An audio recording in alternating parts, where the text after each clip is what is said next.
My name is Greg Wahl. I'm a senior fire prevention officer with the Winnipeg Fire Department. We have 18 inspectors that are out there. If you've never seen us there, like you referred to, Mario, this means because you're doing a great job. We're primarily complaint driven, so if we get a complaint from Mr. and Mrs. Anonymous, we'll accept it. We investigate those concerns. Our goal is compliance and life safety. A lot of things we do have to do with people being harmed and also mitigating liability for everybody. I don't want my firefighters getting hurt going into buildings. I don't want to see owners losing their property or tenants getting hurt. I've seen the after effects from 28 years of firefighting of fire. And even though there's insurance and perhaps later on it looks fine, I've seen and heard the stories that people on all sides have gone through, let alone our firefighters are getting ill from fires. So we all have a stake to try to mitigate fires. My role currently is one of the senior officers in our department. I have trained about half the staff in the last few years. We had a little bit of turnover. What we do is when we do an inspection, whether it's anonymous, complaints, fire crews will report stuff to us they've seen. They work 24/7. If they're on a medical call or other agencies such as bylaw services that have something that's not in their bylaw will refer stuff to us. Health, a lot of other agencies. So we will see or hear what's going on. Like I said, our goal is to get compliance and have understanding. I think the best way is communication and also education. We have some options available. Winnipeg.ca, the website, has a lot of great information, and it alludes to the fire prevention bylaw, which is what I'm responsible for. Within that bylaw, I don't like this thing. Within that bylaw, we adopt the Manitoba Fire Code. What makes the Manitoba Fire Code unique is the National Fire Code. That's the minimum requirements across Canada. And the province of Manitoba will add in extra things that would be probably a unique circumstance to Manitoba. That becomes the Manitoba bylaw. There's also other bylaws. We have the smoke alarm bylaw for rental property. And I really want to touch upon that, even though it's been in effect since 2005. There's still a lot of misunderstandings. So I'm going to give you some tools on how you can protect yourselves as owners. With all those bylaws and other documents, we do have occasionally people that say, I've read this, and that's not what it says. What you got to understand is those documents that you can physically touch, like the fire code and the building code, reference documents that would fill a library. So if you call us for clarification, that's probably the best in trying to determine what actually is required. I will leave cards up here if you want to call me personally about stuff we discussed here. If you've got complaints, 311 is always the best option because they'll ensure it gets put in place. It's not forgotten about. We get prompts if it sits for a little while. That loop has to be closed, and that's what our city of Winnipeg has done. That is huge. It doesn't get left in someone's voicemail and they're away for a while. It gets sent to a group of inspectors such as myself to handle. Return the phone call, answer the question. They can be anonymous from your tenants. And we know, I've been in your places. I know some of the concerns and situations you guys have. It's a difficult business. I've been offered to be landlords on some of these buildings that are derelict from banks when I had to go inspect them, and I declined. I know the challenges with the damage and vandalism. Been there. Hope you can appreciate our approach when we attend. We do, instead of writing an order, we write a notice. It's a notice of violation. A lot of times they'll get lengthy because they're really trying to make it like a to-do list, and that's what I'm treating my staff, not just fix. It's going to indicate what we need from you. So even if we present it to your agent for owner, the owner, or we have to tape it to the building because we're not available to get a hold of you, it's a to-do list, what we need rectified by a timeline. We can do enforcement, and the way I approach it is we have very little enforcement unless it's necessary.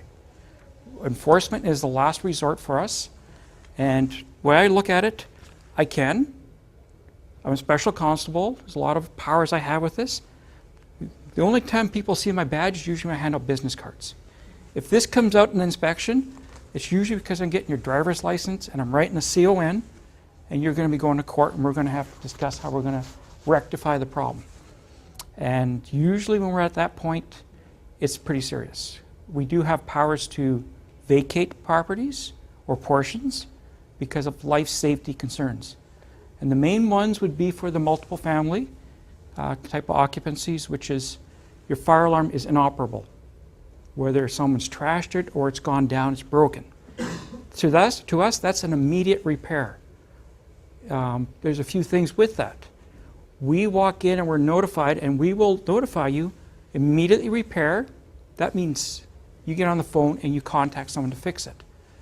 If there's extenuating circumstances, we can discuss that. Our goal is to have a working fire alarm system in that building. Other concerns would be means of egress. Someone's broken a door and people can't get out. Doors are blocked. Whether the tenants put furniture in there or something, we're going to have to work with you to get those concerns rectified. Smoke alarms are huge. City of Winnipeg, within the Fire Prevention Act, in 2005 came up with very unique smoke alarms that meet requirements. And they're sealed, tamper resistant, 10-year powered lithium batteries that normally would have a hush feature on them. And that's applicable to all rental properties. That's the misunderstanding. You take your home in the City of Winnipeg and you rent it out, your property has to be in compliance with our bylaw. You can't have a 9-volt battery anymore as a smoke alarm. If it's electric, hardwired, then it's still acceptable. Having hardwired is superior to the 10-year lithium. If your hardwired fails, you cannot replace it with the battery. You have to fix your hardwired system. The whole point is, and there's some tools I can explain, a working smoke alarm is huge. That's the first method. That's the in-suite life safety device that tells the tenant to be alert there's a problem and to get out. We know tenants do sometimes play with them, tamper them, cover them when they're cooking. If you're having that circumstance, please call us. Sometimes there's a better location that we can work with. There's other devices we can recommend. But here's the big thing. If you're having a problematic tenant who sometimes they call us and they've been in your unit for a year and now they're moving out and they're going to tell us we don't have a smoke alarm. We get this a lot. So there might be some issues going on. Our goal is to have a working smoke alarm. If the tenant has removed it, disabled it, or somehow tampered with it, please let us know. The owner is still responsible to replace it, but if you can show that the fire department attended, and that you're probably familiar with some of this, but the tenant has done something to it to make it look like the owner's not doing his due diligence, Residential Tenancies Branch has an agreement within our fire prevention bylaw that you can give 5 days notice and they're gone. I think that's pretty huge. And some smirk, but you have to, there's a process. And it used to be a really good idea to do this. It's now a requirement under our bylaw for the last few years. And it's a little bit of work, but I'll explain to you a lot of the benefits. This is called the smoke alarm log sheet. It's part of the bylaw. It's Schedule B in the back. So if you even pull up our bylaw, this is in there if you want copies. We can also send you copies. It's also at winnipeg.ca. You have to do this. Okay? It's a little bit of work, but the benefit is you're putting in the address, your name or your custodian's name, whoever's responsible for your property. It is your document. You're putting in tenant A, and let's say, for instance, Mary was in that unit. Your obligation is to show Mary there's a smoke alarm, how it works, a little button to test it, to go obviously beep, beep. There's usually going to be another button, it's called a silence or a hush feature. You show them how that works. That will silence that smoke alarm for up to 10 minutes. The whole goal is it prevents the baseball bat, the broom, the towel, the plastic bag from going over it because they cook. If you have a false alarm cooking or steam, that's what the hush button's for. There should be none of the demolished smoke alarms that we've seen in the past. So explain to them how it works. With that, you'll say that on this date, you have a working smoke alarm. Mary has agreed to that. She doesn't have to sign, it's optional. All you have to do is put in, wasn't home, wouldn't sign, whatever. It's your document. There's a couple benefits to this document. We show up after a circumstance, such as a fire, and I'll pick on Mario. We'll go into your building, and if you, let's say, don't have a working smoke alarm in that unit, it's hard to say when it was there. Show me this. If it looks legit, that's perfect. I'll say you have to replace it. If he doesn't have this, I can lay charges for not having this. What happens when you go to court, and sometimes these things are fudged. Okay, we have some owners that just make these up after the event. We'll bring in witnesses. It's up to the judge to decide if it's a legal document on your behalf. So after a fire, there's a lot of things we can ask for, and we do attend not to determine cause. We're there to determine if you're in compliance. And at that point, you're caught. One thing we do is we take a picture of the suite door. Yep. And then we take a picture of the smoke alarm. So do I when I go in. Because nowadays camera phones, they're where you have camera. Yep. Right? Take a picture of the suite door so you know what suite it is. Take a picture of the smoke alarm. Save it on your computer. Absolutely. And this document's dynamic. If Mary moves out after 2 weeks because she's not happy, and Bob moves in, please cross out Suite A and put Suite A again, and now it's Bob. Whoever's currently in that suite should be on here and acknowledge that, yes, you had the little training session about smoke alarms. Don't touch it, what the roles are, how it works. If in the course of time it's damaged, call us. We have charged the odd tenant, but we need this. Okay, and residential tenancies will need this if you're looking to say, I want them gone. This is becoming too problematic. And that's annually, correct? This is also if Bob or Mary stays for more than a year, you go in every year. Fire code and the bylaw require you inspect all your components almost on an annual basis. So yes, you're going to be testing your smoke alarm annually. Doesn't have to be a professional, not for the smoke alarms. If you have someone you want to have go through, basically it's mounted, it's not damaged, not obstructed, it's in the right location, and it operated. You go through it with the tenant. Don't touch it, call me, make yourselves available. The fact that I don't recognize any of you is really great, you know, because there's a lot of times if I know certain people, they're problematic because they just don't do their due diligence. It's easy to take them to court. It's up to $1,000 fine, the same fines as set the city. We also have inspection fees. So when we attend, and it goes on and on and on, you're paying us $83 an hour for us to come. Whereas if we come along, smoke alarm's not done, it's immediately repaired, we'll come back the next day. If you have a supply with you and you do it at the time of, we thank you, we're gone.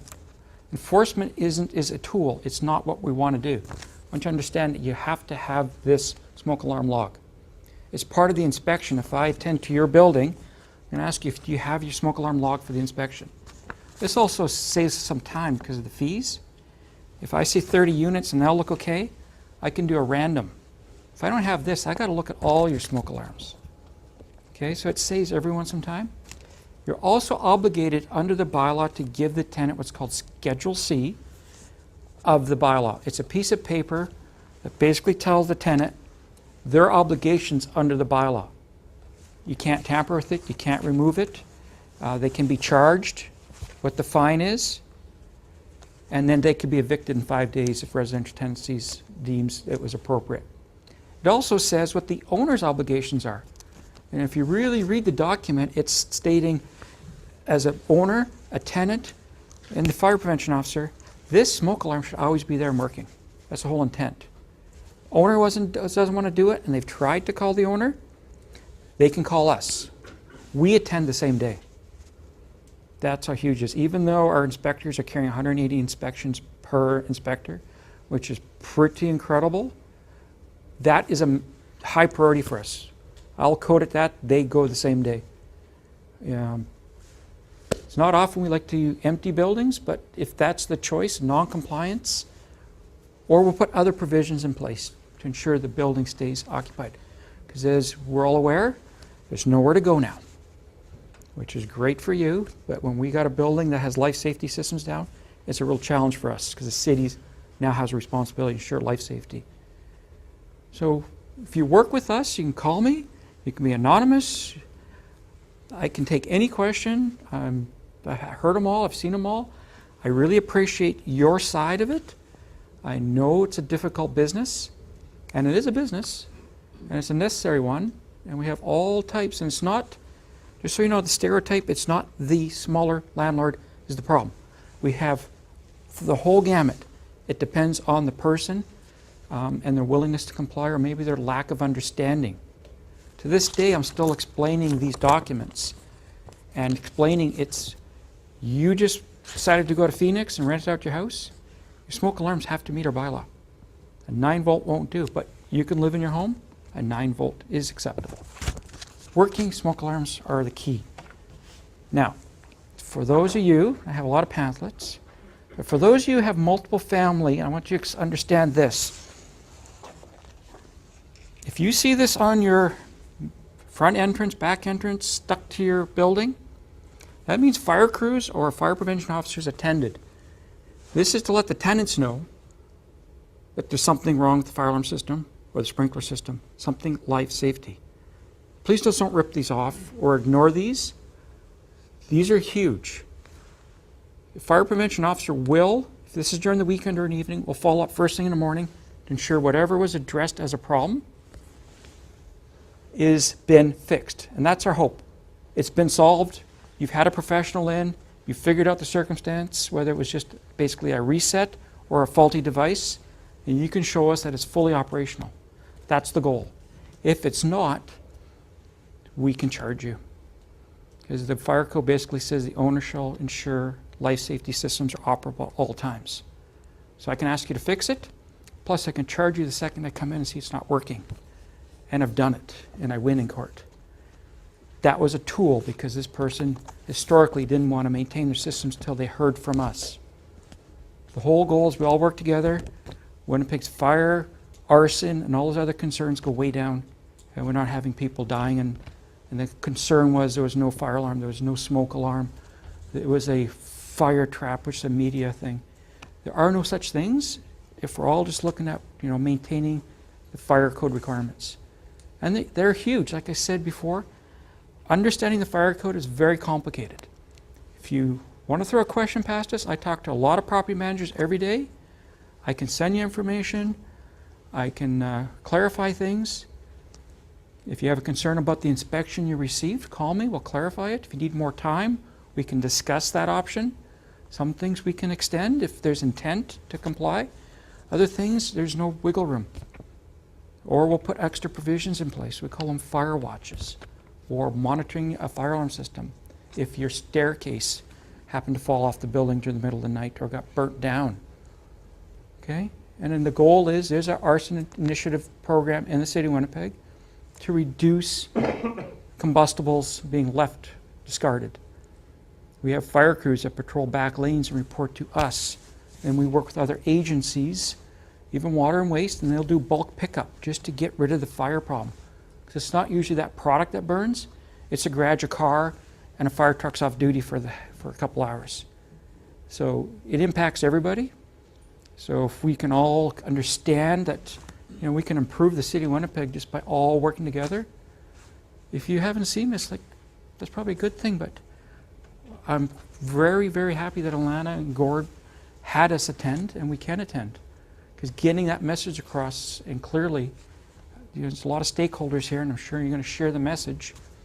And I've done presentations to the heating systems, and that there was some misunderstanding there. Every fuel-fired heating appliance in the city of Winnipeg has to be inspected annually. There's a label that's probably this size. It has to go on by a licensed technician. There's an exception, thanks to the Manitoba Building or Fire Code Amendment. It doesn't apply to 1 and 2 family homes, rental or not. So we're not going to ever come in and say you don't have the sticker on there. We recommend you inspect your systems annually, sure they're safe and operating correctly. It's in your best interest. But you'll never get a fire prevention officer writing for an annual inspection. Having said that, though, we can still assign a violation if there's a hazard it's deemed. It's obvious. Or our best recourse we call Manitoba Hydro. And they'll probably lock off your system if there's a problem. So if you have a smaller boiler, There's a label should be on it. If you have any kind of furnace, gas, oil, whatever, it has to have this. Fireplaces in condos have to be inspected annually, whether they're used or not. Okay, that's the key thing. So now, I've gone on a lot. Not sure if I put you to sleep or scared you. However, if you have any questions, please fire them. No pun intended. Yeah, exactly. Go ahead. You say a smoke alarm has to be in place. Is the carbon monoxide factors fall into that? That's a great question. The province of Manitoba in the last few years has come up with some mandated occupancy inspections, which has increased our workload, but it's also a great thing. A lot of places like personal care homes, hospitals, the casinos, the arenas were inspected because of our workload when we could get to them. Now they're mandated. Every jurisdiction in the province of Manitoba has to do schools on a 3-year cycle. We have to go. We're not residential yet, whether it's the term rooming house, which is a converted former home into a multiple family. There's no requirement for carbon monoxide with that. The mandated inspections have a carbon monoxide requirement. If you build a new structure, carbon monoxide detection is required. The fire code has a maintenance component, it's always been there. Now with the mandated, the term grandfather is popular. There's no such thing as a grandfather clause in the fire code. I've read it a few times. It's not there. There's maintaining to the code of the day where you're built. This is an upgrade. They're asking certain facilities, such as this one, to have carbon monoxide detection. Daycare centers, schools, it's all huge. It's really improving safety. We're enforcing that component of it. So a single family home, multiple, an apartment block has no requirement for CO. It's a strong recommendation. It's the best I can do with that. Yes? You have a building that doesn't use any flammable energy for heating. Mm-hmm. Would that require carbon monoxide, or is this going to be a targeted Well, area? what we're looking at is if there is no potential source of carbon monoxide for certain occupancies. So let's say this place was totally on geothermal or electric, and they can make the argument we don't have any, and then we're going to look at the loading bays or potential for it to come in from another source. That's what we're looking at, especially in schools. Even if a school can show us they're all electric, but they got parking close by or sometimes their service trucks back in, we'll ask them to at least install one minimum. A daycare center within a school, it's mandated they have one. And they're inexpensive now. They're down to $35, but it's not required for any properties that are residential yet. Just might be just something you might want to look at having. Having it in your furnace room is a bad spot, by the way. It's going to go off a lot. Okay, much like your smoke alarms and your CO in your own home, it should be where you sleep, so you hear it when it activates, not in your furnace room. And we always say as per manufacturer's instructions, and that's the key. So if you haven't seen us, you're doing great. If you have questions and you don't want me to know the address you're calling about, I can field those too. I have no concerns telling you that potentially you have a problem. Hopefully you'll rectify it. It's after the fact. The fire's happened or we've been there. We'll go through the whole building. And we have another tool just for the owners who maybe not want to be in compliance or up to date till we show up. We go on a complaint. Say someone said the fire alarm's beeping. We get that fixed. We do a cursory look around and we see everything's out of date for years. That'll generate us to come back and do a full inspection, and we can charge you per hour till that inspection is completed. Okay, that's an inspection that's generated as a result of complaint. If you're keeping up to date the best you can, and you missed an item, that won't kick in. But if we catch that person who for 4 or 5 years has done nothing, and they've gone under the radar, that minimum, it's a fee for inspection. Possible charges. So, we don't like doing that, but that's a tool we have to have in place for people that just do not want to comply. And for multi-level buildings, Mhm. how many fire extinguishers Minimum one per floor, every 75 feet of travel, visible and accessible. I've had the question where people say, well, they go missing because people borrow them and don't bring them back. Stolen, pawned. Can you put a 75-foot chain on them? Sorry, you can't. I understand the issues around all of that stuff, but, you know, creative solutions maybe, but that one didn't work. You Yeah. brought up an interesting point. A lot of our members through the Property Managers Association own older apartment buildings Mhm. downtown with exterior fire escapes. Yes. Okay. So what is the law in terms of those fire escapes, like in the winter, Yep. Free of snow, free of ice, at all times, all times. free of snow and ice? Yep. Same as your door comes out to your apartment and people barely use it, but it's got that four-letter word exit or sortie or the running man now. You have to provide, even if it's a huge storm, the door to open and provide access to a public way. 30 people coming down and standing on a snow pile isn't acceptable. So we get those phone calls. We just had 4 feet of snow. Doors, well, are they out there with their snowblower? Yes. Okay. If they're not doing it, if you haven't, please, we ask the tenants that phone us to contact you. Okay, if you've said no or you're not available, we're going to come. A lot of times they're just, I don't know what the relationships are. I know they're sometimes stressed. They don't want to call you. They think calling us is going to get them in trouble. It usually doesn't. Okay, we just want people to be safe. But people are people. That's why the smoke alarm log is also in your best interest to have it. You have a fire, we're going to ask you the next day, show us your fire alarm reports, your smoke alarm log, receipts for your extinguisher servicing, something for your fireplaces, your furnaces, emergency lighting. If you can't show those, it goes to court. You have to explain to a judge why you don't have those records. Yes. In my property, the tenant is responsible for their walkway from their door to the front. Okay, and that's great if that's working. But if we're involved, the fire code does state owner/agent responsible for provisions of the code. Well, he is mostly after his wife's like, his wife, and then he goes up. Hey, whatever works, right? But if it, If it's in the lease though? no, you cannot. The fire code's minimum requirements, absolute minimum. You heard Mike Holmes, it's pretty popular. He always he talks minimum, and sometimes below minimum. We're enforcing minimum. You want to exceed that and have extra smoke alarms as long as you're maintaining them? Awesome. You want to have more fire extinguishers? That's great. But if someone's not clearing snow, I'm not going to tell the husband, the wife said you got to clear it or it's in the lease agreement. I'm going to say to you, find a way to clear that snow. Okay? Greg, would it be your department also who takes care of structural integrity of fire escapes? Yes. We also work with the building department to get their spin on things. If something is so in such bad condition, we're due maintenance, basically. Everything is maintenance on the building. So if the fire escape's repairable, we may get a building inspector giving his opinion, because that's more his background, forte.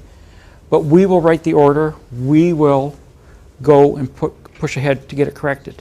If it's a full replacement, we're still involved on an existing building, but it's going to go through a permit. You're still going to have a building inspector now coming in and under his professional experience, look at it. City of Winnipeg is going to require you to get an architect to design that. So it's a permit condition. Unless you were just fixing treads, railings, banisters, a little bit of welding, maintenance. But we are involved no matter what, because it's means of egress. If we find, and this happens all the time, fire escapes have to get replaced. So we work with the owner to enhance another life safety device. It might be the fire alarm is now monitored for a period of time. So if that fire alarm activates in the building, just doesn't ring and annoy people, it actually sends a signal to the fire department, we got a truck coming.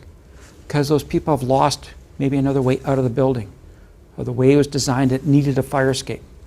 New buildings nowadays don't get fire escapes, you have internal exits. So we have old stock, maintenance full stock. There's a lot of things involved. Yes? Question, duplex, single entrance, single exit for the tenant upstairs, are they required to have like an exit built or anything? Nope. Second floor usually has no requirements.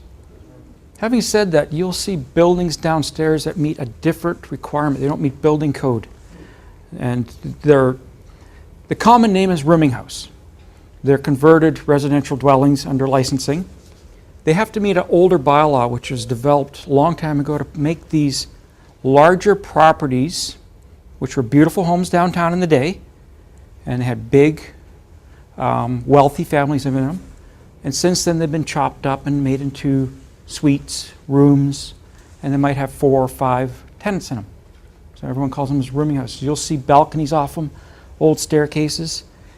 They have what's called a report for every building under the bylaw that says what life safety features they must have in order to operate as that.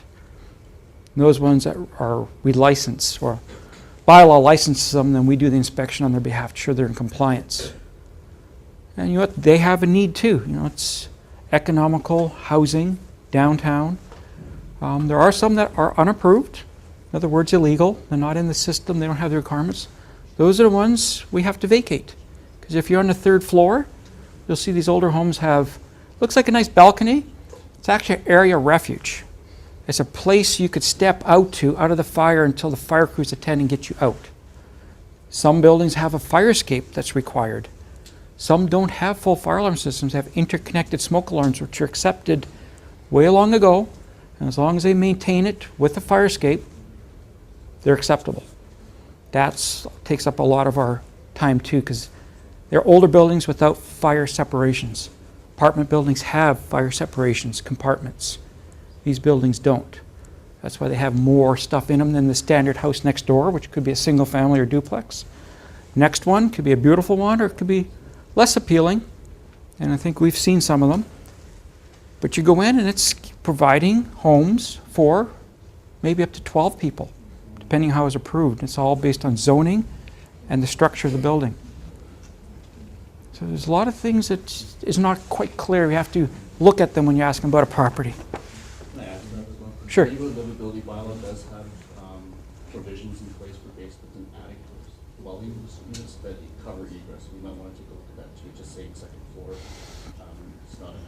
You have to look at the bylaws, fire prevention, and also the neighbor livability, and see that your property is in compliance with either or. Okay. And just so you know that the rooming house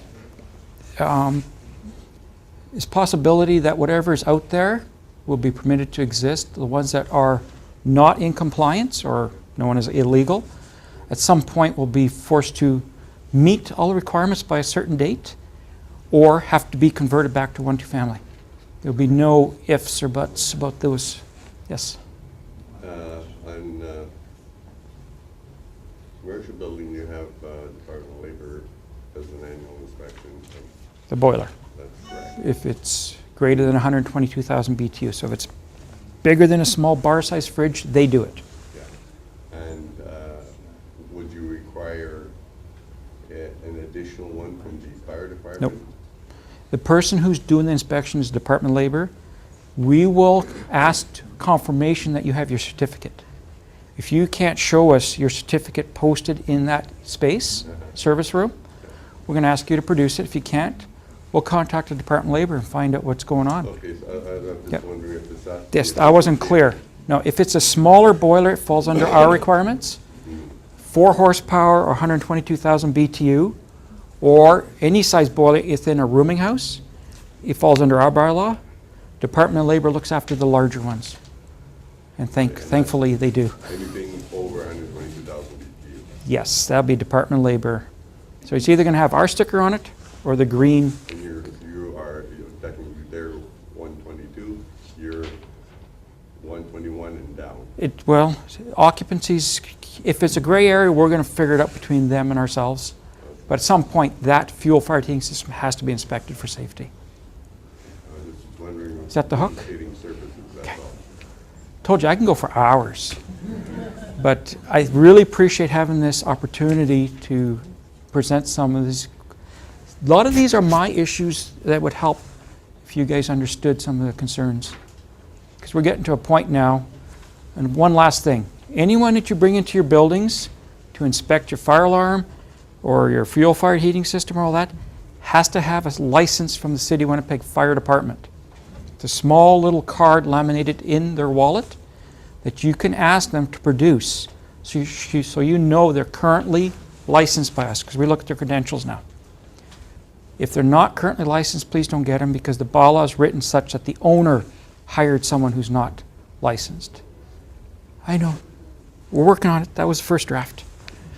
There's going to be an amendment coming up. We're looking at a few of those. Quick one, is Pyrene okay? Are they licensed? Oh, yeah. Yeah. But don't forget, it's not the company, it's the technician. Oh. So, yeah, you might have a reputable company, but they may have someone who just didn't come in. We send notices. But if he didn't come in, and we've had it where they've refused to come in, and they've done some work, we won't accept that work they've done because they're not licensed. So all you have to do is say, do you have a license? Can I see it? That'll save you a lot of hassle, all of us. Where does one go? Right to the fire department. Second floor of 185 King. If you look at 311 or call me, we can even give you information. You say you've got Uncle Bob can do your furnace. Call us before Uncle Bob does it, because we may find Uncle Bob's maybe a great furnace guy, but he hasn't submitted his credentials and has a license with us. Okay? Well, he can come get a license, show his credentials, and he's fine. Sir, may I see your license, please? I want to make certain. Oh, that badge, yeah. Oh, okay. Yeah, that's good for me. But yeah, you're right, absolutely. If it's currently dated, that's what you can do, and they're told when they get the renewal that they should be able to show it, not forget it somewhere.